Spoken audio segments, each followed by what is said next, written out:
ये रात जल्दी खत्म हो जाए। मैंने गांव के दाखिली रास्ते पर आकर रिक्शा रोका तो वो तीनों औरतें उतर गईं। उनमें से एक ने 1000 रुपए का नोट निकाला और चुपचाप मेरे हाथ पर रख दिया। तीनों ने शुक्रिया कहा और बिना पीछे देखे अंधेरे में गुम हो गई। मैं वहीं कुछ पल बैठा रहा। न जाने क्यों मेरा दिल बैठा जा रहा था। 1000 रुपए का नोट मेरे हाथ में था, मगर मेरी उंगलियां ठंडी हो रही थीं, जैसे किसी बेजान हाथ ने वो नोट दिया हो। मेरे अंदर एक अजीब सी कपकपी दौड़ गई। मैंने रिक्शा दोबारा स्टार्ट किया, लेकिन इस बार रास्ता और रात दोनों मेरे लिए पहले जैसे नहीं थे। घर आकर मैंने जेब से 1000 रुपए का नोट निकाला और बीवी के हाथ पर रख दिया। उसने वो नोट तुरंत अपने छोटे से पुराने पर्स में रख लिया और इत्मीनान का सांस लेकर कहने लगी, शुक्र है, अब सुबह जाकर 2 दिन का राशन ले आऊंगी। मैंने भी हाँ में सर हिला दिया, लेकिन मेरे दिल दिमाग में बार बार वही तीनों औरतों के चेहरे घूम रहे थे। उनकी बड़ी बड़ी आंखें, लाल लिपस्टिक से सजे हुए पतले होंठ और उनका एक साथ मुस्कुराना, शीशे में से मुझे घूरना, जैसे कोई फिल्मी मंजर हो। लेकिन उनके चेहरे से डर महसूस हो रहा था, जैसे वो इंसान न हो। और मुझे उनसे डर भी नहीं लगा, बल्कि एक अजीब सी खिंचाव महसूस हो रही थी, जैसे वो कुछ कहना चाहती थी लेकिन कह नहीं पा रही थी। और जब वो कब्रिस्तान के पास उतरना चाहती थी तो मैं वाकई हैरान हो गया था कि इस वक्त वहाँ क्या काम हो सकता है। लेकिन खैर, वो 1000 रुपए देकर चली गई और मैं खुश हो गया कि दिन का खर्चा निकल आए।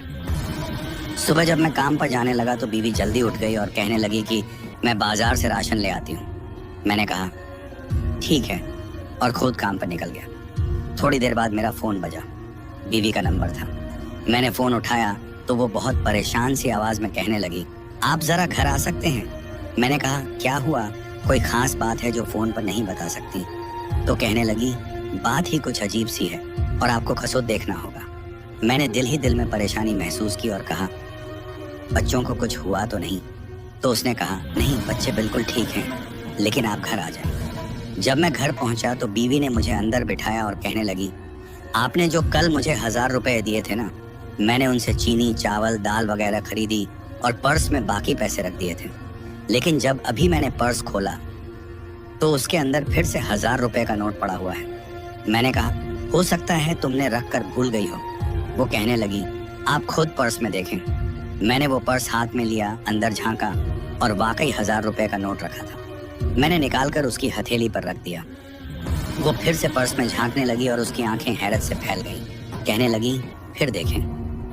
मैंने दोबारा अंदर देखा तो एक और नोट रखा था। मैंने वो भी निकाला और जैसे ही 2 सेकंड बाद पर्स दोबारा खोला, अंदर फिर से 1000 रुपए का एक और नोट पड़ा था।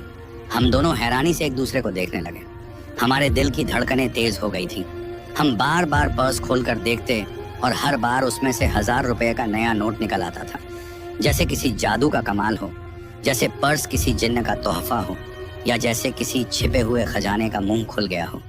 पत्नी की आंखें खुशी से चमकने लगीं और वह कहने लगी, ये नोट हमें उन औरतों ने दिए थे ना, तो वे औरतें नहीं बल्कि चुड़ैलें थीं।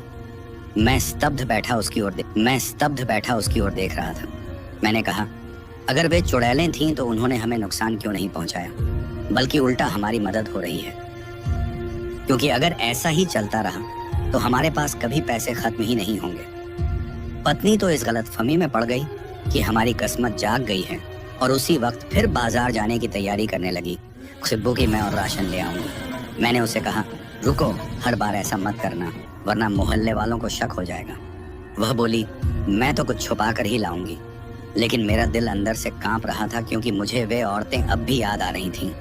उनकी निगाहें, उनकी खामोशी और उनकी अचानक मुस्कुराहट जैसे किसी अनदेखे डर की सूचना दे रही हो। मैं हैरानी और डर के मिले जुले असर से निढाल बैठा था और सोच रहा था कि ये पैसे देने वाली औरतें कौन थीं, कहां से आई थीं, और आखिर वे हमें ये सब कुछ देकर चली क्यों गई? क्या वे दोबारा भी आएंगी? क्या इन नोटों के साथ कोई शर्त भी है, या कोई भारी कीमत भी चुकानी पड़ेगी जो हमें अभी मालूम नहीं?